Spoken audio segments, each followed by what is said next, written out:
बेटा illustration number 2 की अगर हम बात करके चलें तो इसके अंदर क्या है, अनु लिमिटेड और non listed company furnishes you the following balance sheet as at 31st of March 2021 इन करोड़ आपको फिगर्स गिवन है।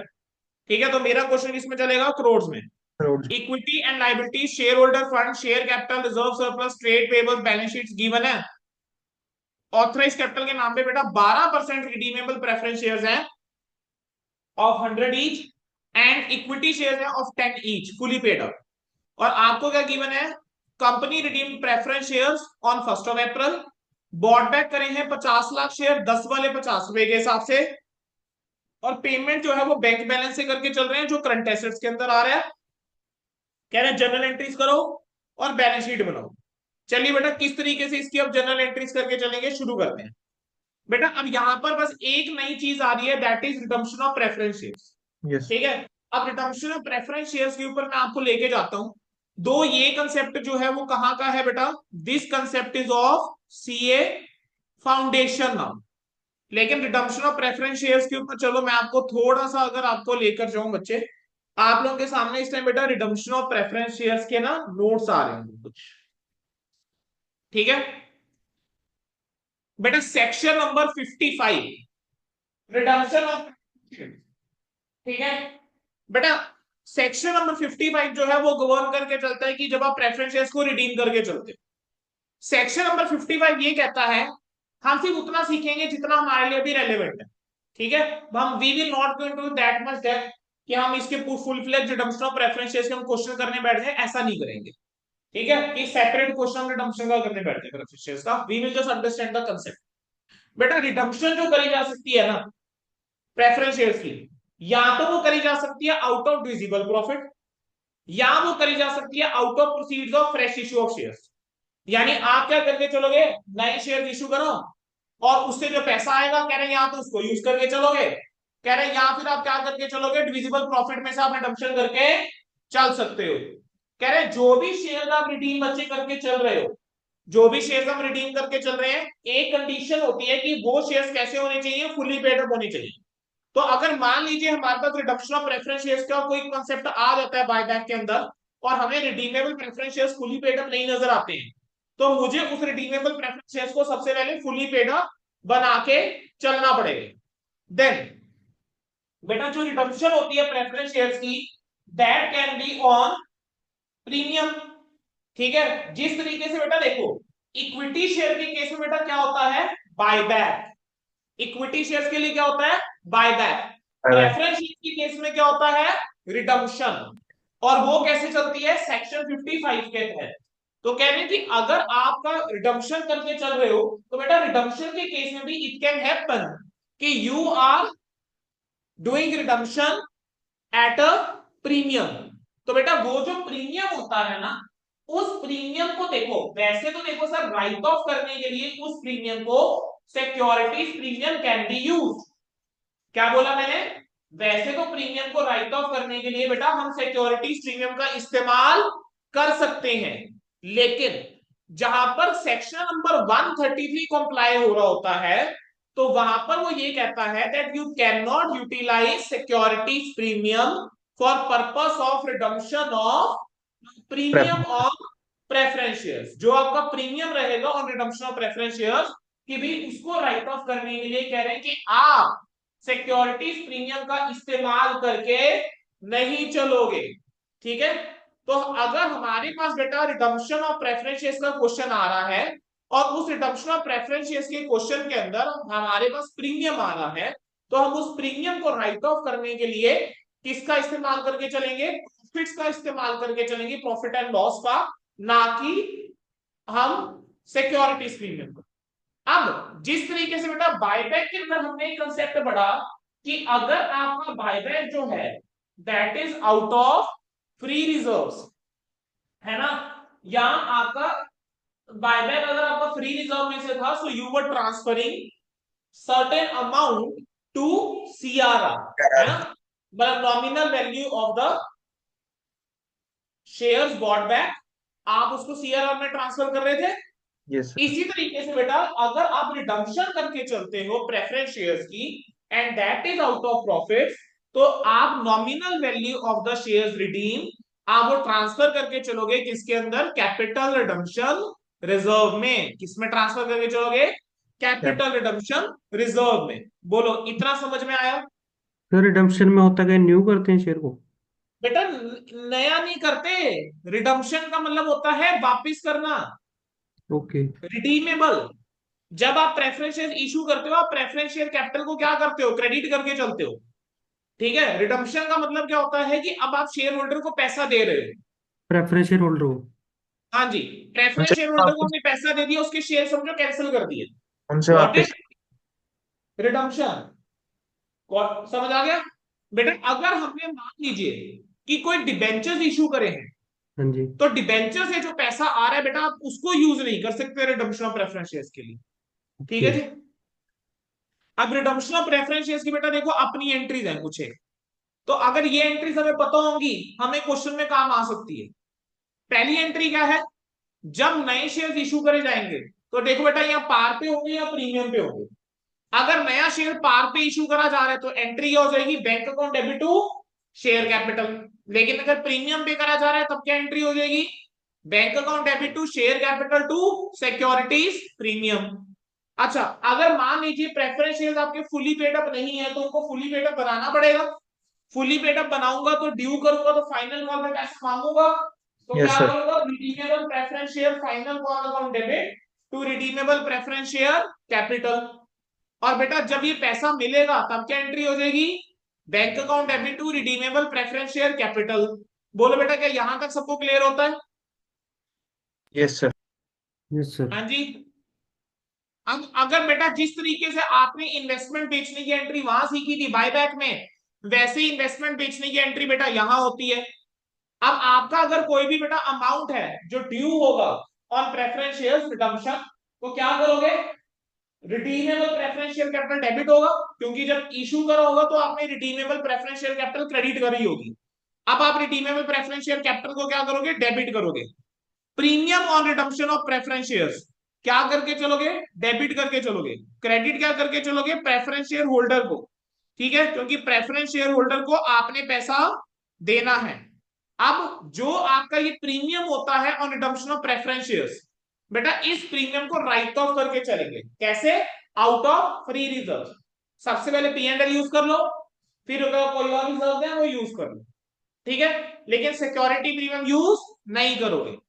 अगर redemption out of divisible profits है तो आपको अमाउंट किस में ट्रांसफर करके चलना है, सीआरआर के अंदर।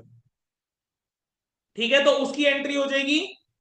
ठीक है, क्या एंट्री हो जाएगी, profit and loss account debit, general reserve account debit, other divisible profits account debit to CRR. ठीक है बेटा, अब जब पेमेंट करोगे तब क्या एंट्री पास कर दोगे, preference share holder account debit to bank. Bank. खत्म बेटा,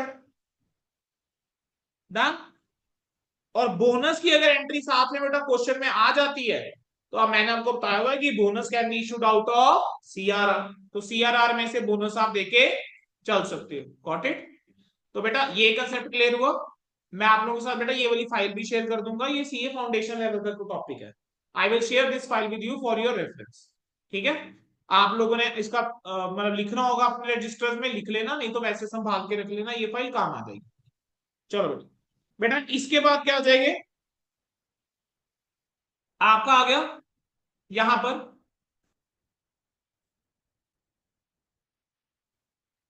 चलो अब इलस्ट्रेशन नंबर 2 शुरू करें। तो क्या आएगा बेटा, in the books of Anu limited, company का नाम, फिर उसके बाद बेटा जनरल। ठीक है, यहां पर सबसे पहले गिवन था company redeem preference shares on 1 अप्रैल 2021। तो प्रेफरेंस शेयर रिडम्पशन की पहले एंट्री करनी पड़ेगी। चेक करो, आपके पास 12% रिडीमेबल प्रेफरेंस शेयर हैं, वो भी फुली पेड अप, कितने के, 75 के। तो 12% रिडीमेबल प्रेफरेंस शेयर कैपिटल आप डेबिट करके चलोगे। तो 12% redeemable preference share capital, 12% redeemable preference share capital debit to preference share holder. बेटा अब यहां पर ध्यान दीजिए, यहां पर प्रीमियम का केस ही नहीं है, तो पार पे आप रिडम्पशन करके चल रहे हो, तो प्रेफरेंस शेयर होल्डर क्रेडिट करोगे कितने, 75 and 75, and question is in crore this time. ठीक है, प्रेफरेंस शेयर होल्डर को बेटा आप पेमेंट करके चलोगे, पेमेंट करोगे तो preference share holder account debit to bank entry हो जाएगी, कितने से, अगेन 75 एंड 75। अच्छा, प्रेफरेंस शेयर को जब अगर आप रिडीम करके चल रहे हो तो कैसे रिडीम करके चल रहे हो, क्या आपके पास क्वेश्चन के अंदर कोई दे रखा है कि आपने कोई फ्रेश शेयर इशू करे हैं? नहीं ना, नो सर। यानी जो रिडम्पशन हो रही है वो आउट ऑफ फ्री रिजर्व हो रही है। Yes sir. अब क्वेश्चन के अंदर रिजर्व चेक करो, कैपिटल रिजर्व फ्री रिजर्व नहीं होता, सिक्योरिटी प्रीमियम फ्री रिजर्व नहीं होता, रेवेन्यू रिजर्व जो है वो फ्री रिजर्व बन जाएगा। तो यस मेरे पास रेवेन्यू रिजर्व ही है, तो revenue reserve account debit to capital redemption reserve entry होनी चाहिए। ये एंट्री किस चीज के लिए, nominal value of the preference shares redeemed out of divisible profit transfer to CRR. ठीक है, जितना आपने फ्री रिजर्व में से करा है बेटा उतना आपको सीआरआर में ट्रांसफर करके चलना है। चलो, नॉमिनल वैल्यू। अच्छा, इसके बाद क्या हो रहा है, इसका बायबैक करके चल रहे हो, और वो बता रहा है कि 50 लाख शेयर बायबैक कर रहे हो 50 रुपए के हिसाब से, ठीक है, 10 रुपए वाला शेयर। तो बेटा जब बायबैक करूंगा तो क्या इक्विटी शेयर कैपिटल डेबिट होगा, बायबैक करूंगा तो क्या इक्विटी शेयर कैपिटल डेबिट करोगे कितने रुपए से, ₹10 इंटू 50 lakhs, तो ये कितना हो जाता है, 500 लाख। 500 लाख का मतलब क्या हो गया, 5 करोड़। अब पाँच। यहां पर ध्यान रखना करोड़ में है तो यहाँ 5 आएगा, बेटा 500 लाख हो गया ना, 5 करोड़ के बराबर हो गया। ठीक है, जो आपका प्रीमियम है ऑन बायबैक डेबिट करूंगा,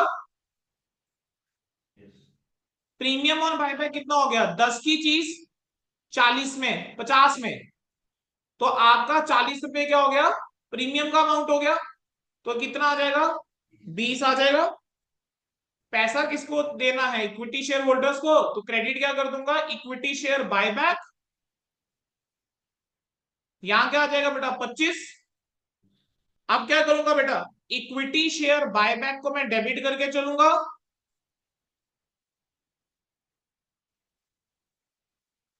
और क्रेडिट क्या करके चलेंगे बेटा, बैंक पेमेंट की एंट्री 25 और 25।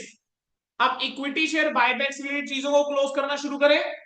सर ये जो प्रीमियम और बायबैक है मुझे इसको राइट ऑफ करना चाहिए, इसको राइट ऑफ करना चाहिए, तो सिक्योरिटीज प्रीमियम बेटा क्या होना चाहिए, क्या डेबिट होना चाहिए, और premium on buyback write off कर दूं सिक्योरिटी प्रीमियम के अगेंस्ट, तो securities premium to premium on buyback कितना अमाउंट, 20 एंड 20। मेरे पास सिक्योरिटी प्रीमियम में चेक करो इतना पैसा पड़ा था ना, सर 25 पड़ा हुआ है, मेरे को तो 20 ही चाहिए।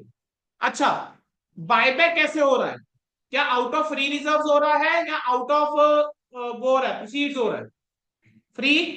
तो क्या मैं बेटा इसको भी ट्रांसफर कर दूं किसके अंदर, सीआरआर में, तो रेवेन्यू रिजर्व डेबिट कर दूं और कैपिटल रिडम्पशन रिजर्व क्रेडिट कर दूं।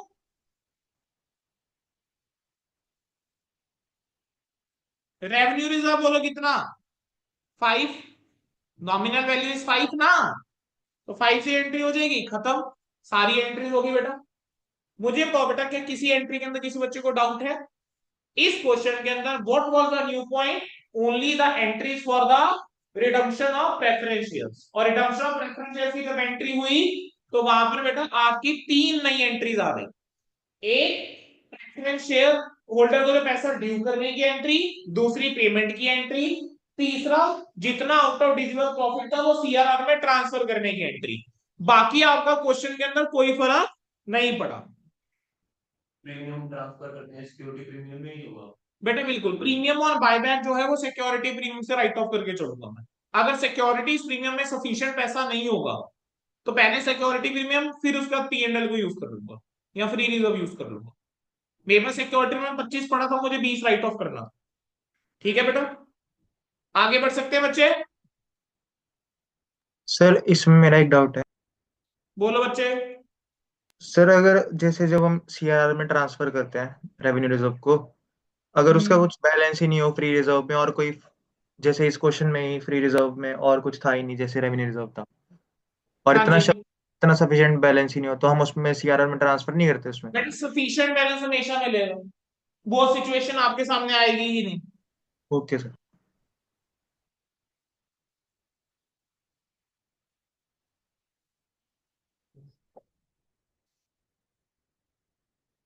बैलेंस शीट बना के चलो आफ्टर बायबैक। ठीक है। सर ऐसे इन प्रैक्टिकल वर्ड होता ही है जो मैंने अभी पूछा आपसे। बच्चे बिल्कुल बायबैक भी होता है, रिडम्पशन भी होती है प्रेफरेंस शेयर्स की। मैं आपको बता रहा हूं बेटा, देखो एक लिस्टेड कंपनी अगर होती है ना बेटा, वो सिर्फ कंपनीज एक्ट की प्रोविजन नहीं उसको फॉलो करनी होती है, उसको सेबी की रेगुलेशंस भी फॉलो करके चलनी पड़ती है। ठीक है। और ऐसा सिनेरियो नहीं बनेगा कि अगर हम कहें कि हमारे पास हम अगर आप कह रहे हो कि सफिशिएंट रिजर्व ही नहीं है सीआरआर में ट्रांसफर करने के लिए, बेटा अगर सफिशिएंट रिजर्व ही नहीं है सीआरआर में ट्रांसफर करने के लिए, तो बेटा आप मेरे को एक चीज बताओ ना, फिर क्या बनेगा सिनेरियो। जब हम कह रहे हैं कि अगर आप प्रेफरेंस शेयर्स को रिडीम करना चाह रहे हो, आप दो तरीके से कर सकते हो सेक्शन नंबर 55 के तहत। सेक्शन नंबर 55 कहता है या तो आप डिविजिबल प्रॉफिट्स को यूज करोगे, कह रहे हैं या फिर आप फ्रेश शेयर इशू करोगे। बेटा इक्विटी शेयर बायबैक में भी तो यही चीज पड़ी है, या आप डिविजिबल प्रॉफिट, यहां पर आप सिक्योरिटी प्रीमियम भी यूज कर लेते हो, या फिर आपके फ्रेश शेयर आप इशू करके, वही पड़ा। तो अगर कंपनी के पास बेटा सफिशिएंट विजिबल प्रॉफिट नहीं होंगे, तो कंपनी क्या करके चलेगी, कंपनी नए शेयर इशू कर देगी बेटा। Okay sir. लेकिन अगर बायबैक हो रहा है वो इस अकॉर्डिंग नहीं चलेगा। अगर रिडम्पशन हो रही है तो सेक्शन नंबर 55 फॉलो करना ही पड़ेगा। ठीक है। Yes sir. आप लॉ की वायलेशन करते हुए नहीं कर सकते। आपको कह रहे हैं ना कानून के दायरे में रह के, जो कंपनी लॉ बना हुआ है उसके दायरे में रह के चीजों को करना है। गॉट इट बच्चे। यस। तो ये आ गया बेटा आपका पर्टिकुलर्स, देन आपका note number, then we have amount. चलो शुरू करें। सबसे पहले बेटा इक्विटी एंड लाइबिलिटीज गिवन है। चलो फटाफट से ऊपर ही पहले चेंज कर दूं। सबसे पहले शेयर कैपिटल। शेयर कैपिटल के अंदर 75 के क्या थे, रिडीमेबल प्रेफरेंस शेयर्स थे सर, ये तो पूरे रिडीम कर दिए, जीरो रह जाएंगे। यस। इक्विटी शेयर बायबैक में से 5 करोड़ के रिडीम कर दिए, बायबैक कर लिए, 20 तो ये रह 20 जाएंगे। आ जाएगा। कैपिटल रिजर्व के अंदर कोई चेंज हो नहीं रहा, ये 15 रहेगा। यस। सिक्योरिटी प्रीमियम 25 का था, लेकिन आपने premium on buyback write of करा था 20 का, तो ये 5 रह जाएगा। Yes sir. रेवेन्यू रिजर्व जो है वो 260 का था, लेकिन 260 में से आपने सीआरआर के अंदर पहले 75 ट्रांसफर किया, फिर आपने 5 ट्रांसफर किया, 80 तो माइनस। आपके पास ये कितना बचेगा, 180। अब आप सीआरआर भी लेकर आओगे, तो यस सर। सीआरआर के अंदर कितना टोटल ट्रांसफर करके चल रहे हो, 80। तो टोटल आपका कितना आ जाएगा ये, 180 प्लस 20 प्लस 280 आ जाएगा। 280 ये हो गया, 20 ये हो गया, 20 की इक्विटी रह जाएगी, यस। 280 का रिजर्व एंड सरप्लस रह जाएगा। प्रॉपर्टी प्लांट इक्विपमेंट के अंदर कोई चेंज नहीं है, वो एज इट इज जीरो आ जाएगा। नॉन करंट इन्वेस्टमेंट इस बार नहीं बेची है, तो एज इट इज 100 रहेगी वो। तो यहां पर आपका आ जाएगा 20, यहां आ जाएगा 280, ये रह जाएगा 40। टोटल करोगे कितना बन जाएगा, 340। 40। ये जीरो है, ये 100 ही रहेगा, ये 140 ही रहेगा। कैश की बात कर लेते हैं। 200 का कैश था, यस। आपने रिडम्पशन ऑफ प्रेफरेंस शेयर्स के ऊपर 75 का कैश दे दिया, तो यस सर। 75 minus yes. 75 गया, 25 और और आपने बायबैक के ऊपर 25 दे दिया, यस सर। तो बचा कितना, 100।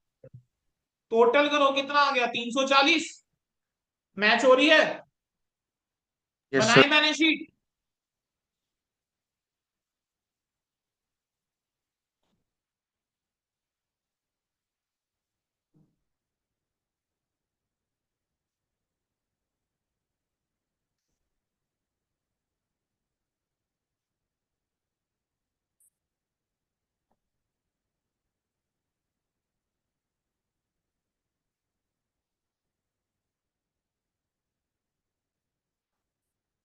इसका भी नोट बनेगा, इसका भी नोट बनेगा, ये 20 रह जाएगा, ये रह जाएगा 180।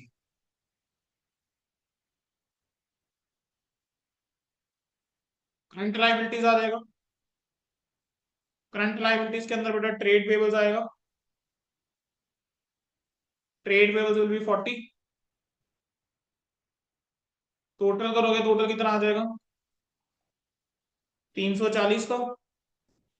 देन आपके एसेट्स, एसेट्स के अंदर सबसे पहले आपका non current assets. Non current assets के अंदर प्रॉपर्टी प्लांट इक्विपमेंट और इन्वेस्टमेंट दोनों ही आएगा। सर रिजर्व एंड सरप्लस में 280 नहीं आएगा? सॉरी 280 बेटा, सॉरी सॉरी 280।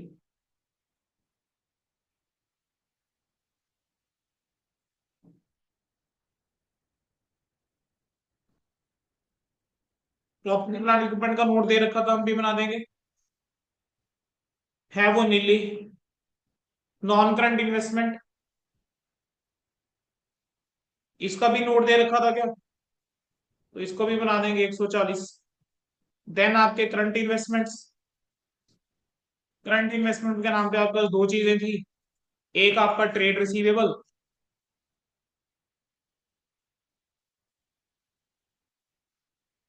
दूसरा आपका कैश एंड कैश इक्विवेलेंट्स। 100 की है, 100 कर देते हैं।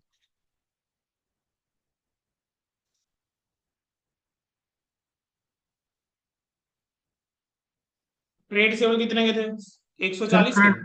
करंट करंट कैश इक्विवेलेंट्स होता निकाला था, 340 आ गया टोटल। सर करंट एसेट्स है, आपने इन्वेस्टमेंट लिख दिया। हाँ जी, करंट एसेट है।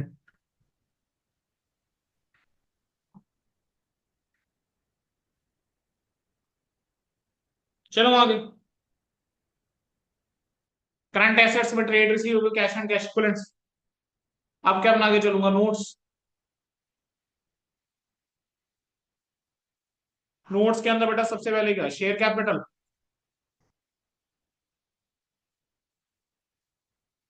Authorise issued and subscribe capital,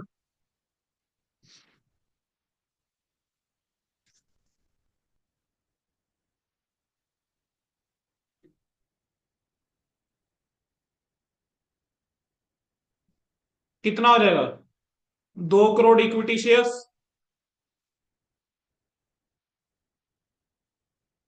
of ₹10 each, fully paid up. ये 2 करोड़ कैसे समझ में आ रहा है? समझ में आ गया सभी को? 20 की रह गई ना बेटा कैपिटल,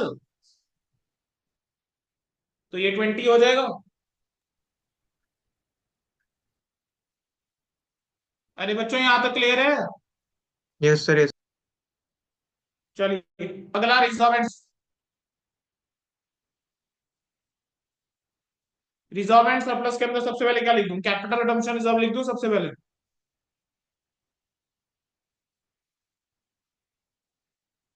कैपिटल रिडम्पशन रिजर्व में 75 एक ट्रांसफर किया था, 80 एक ट्रांसफर किया था, 80 आ गया।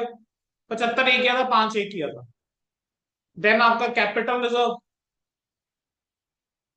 कैपिटल रिजर्व तो चेंज कुछ करा नहीं था, 15 का था, 15 रहेगा। देन आपका सिक्योरिटीज प्रीमियम, सिक्योरिटी 25 का था, लेकिन यूटिलाइज कर लिया था आपने किस चीज के लिए? For writing of premium on buyback. Premium on buyback के लिए यूज करा था ना बेटा ये तो। कितना यूज किया था? 20 का, तो बचेगा कितना? 5।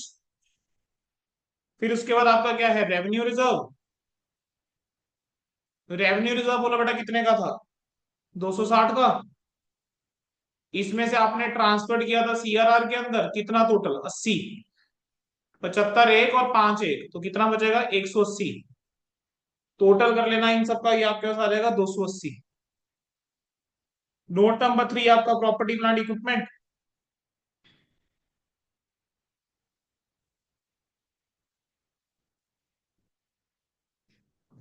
प्रॉपर्टी प्लांट इक्विपमेंट तो जैसा गिवन था बेटा बस वैसे ही बना दो। प्रॉपर्टी प्लांट इक्विपमेंट की कॉस्ट कितनी गिवन थी? 100 की। इसमें से माइनस क्या कर दूंगा? Provision for depreciation.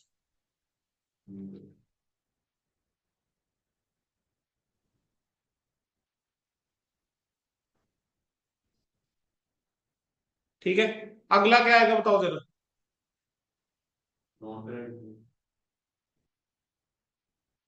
Non current investments कितने की है, 100 की। यहां पर क्या गिवन था, non current investment at cost,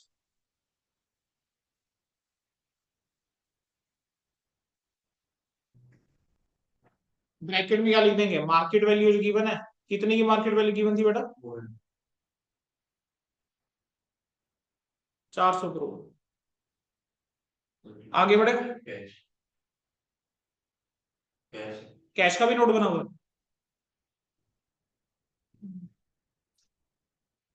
cash का नोट उन्होंने गिवन है, नहीं गिवन।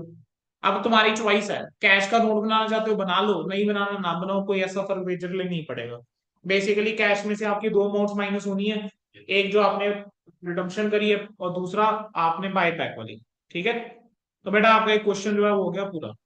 ठीक है, बताओ क्या क्वेश्चन मुश्किल था ये। No sir. सिर्फ एक एडिशन हुई थी रिडम्पशन ऑफ प्रेफरेंस शेयर के कंसेप्ट की। सो बेटा this question is also over. ठीक है, अब बेटा मेरा ना एक क्वेश्चन है जो रह गया है आप लोगों के साथ, जो मुझे क्लास में डिस्कस करके चलना है, दैट इज इलुस्ट्रेशन नंबर 4। और इलुस्ट्रेशन नंबर 4 के कुछ पॉइंट तो वैसे ही डिस्कस हो गए हैं, एक एंट्री रह गई है जो मेरी डिस्कस करने वाली रह गई है उसके अंदर। ठीक है, ईसॉप वाली बस। चले, डन है बच्चों। हाँ जी सर।